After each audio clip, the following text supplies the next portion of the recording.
Welcome to The Explainer. So today we're digging into something that's, well, a huge challenge to how we figure out what's true online. We're talking about the rise of AI and how it's on a collision course with the world of digital investigation. Let's get into it. Think about that for a second. This question really hits at the heart of a crisis that's brewing in the world of online investigation. For years, the rule has been pretty simple. If you can find the location, you can trust the evidence. But that whole foundation is starting to crumble, and it's leaving us all wondering, what's even real anymore? Okay, so to really get what's going on here, we first have to talk about the investigator's #1 tool. It's called Open Source Intelligence, or OSINT for short. And for a long time, it's been our best weapon against lies online. So what is OSINT?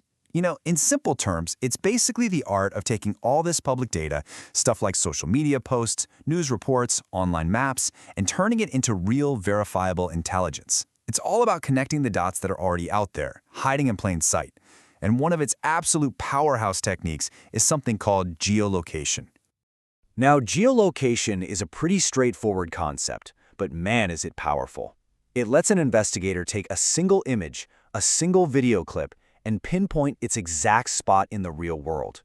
This isn't just about finding a place on a map, you see. It's about confirming that something actually happened in reality. And this isn't just guesswork, right? It's a super rigorous process. We're talking about investigators who pore over every single detail. The length of a shadow tells you the time of day, the style of a building can narrow down the country, a street sign, a particular tree. They take these clues and cross-reference them with things like Google Maps and satellite images until, boom, they find a perfect match. This careful, methodical work has been the absolute gold standard for verification. So that assumption that if you can find it, it's real, it's been like the foundation of a house for digital investigations. For years, it gave us a reliable way to sort fact from fiction. But now, that foundation is starting to get some serious cracks. Yeah, for years, this was the go-to logic. If you're a journalist, a human rights worker, an intelligence analyst, this was your rule of thumb. Being able to geolocate a video clip was like the ultimate stamp of authenticity. It meant the event really happened in a real place at a real time. But here comes the problem. Generative AI is changing the game. It can now create something called synthetic media. And that means incredibly realistic images and videos of things that never, ever happened. And we're not talking about AI just making weird, abstract art anymore. No, this is getting scarily good at copying real-world places. Imagine fake CCTV footage that looks like it's from the Gaza border, or a totally fabricated satellite image of a missile strike in Iran. They're not quite perfect, yet, but these models are getting so close to producing fakes that could fool even a seasoned investigator. But here's the thing. It's not just about AI making fakes. The other side of this coin is when we try to use AI as a tool for investigation. Turns out it can be a really unreliable narrator. Why? Well, these language models are designed to find patterns and spit out plausible answers, even if it means just making stuff up. They can hallucinate with just staggering confidence. So people wanted to test this, right? Can AI actually help investigators geolocate stuff? And they ran this really clever experiment to find out. Okay, so here's the setup. They showed an AI this picture of a supermarket in Kut, Iraq, but they gave it a totally bogus piece of info. They told the AI it was taken on October 15th, 2025, a date in the future. Then they asked it a simple question. Can you verify this? So, what did the AI do? Well, it did exactly what you'd expect a good investigator to do. It looked at the shadows, the people on the street, all the visual clues. And its conclusion? It said, yep, looks plausible. It confidently backed up the fake timestamp, but it missed something huge. Here's the truth.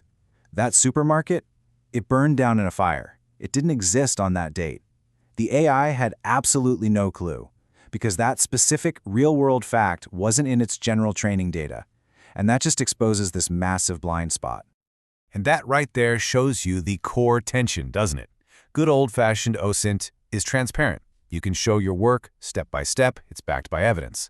AI verification, it's a black box. It gives you an answer based on probability, but you can't really audit how it got there. So, what do we do?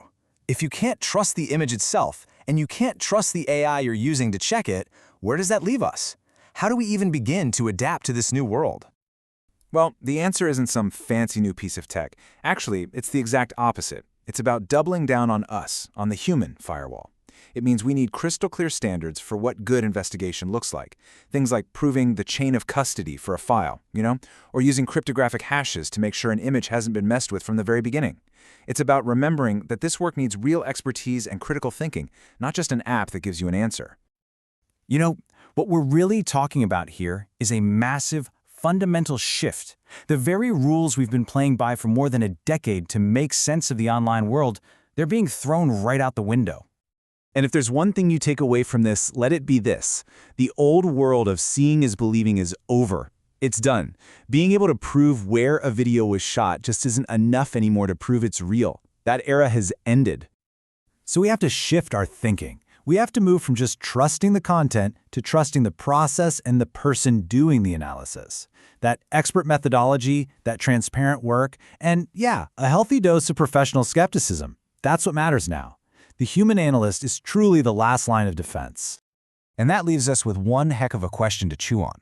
In a world where AI can create synthetic, totally believable, geolocatable proof of just about anything, how do we even begin to agree on what's real? And that's not some academic thought experiment anymore. That's the challenge we're all facing right now.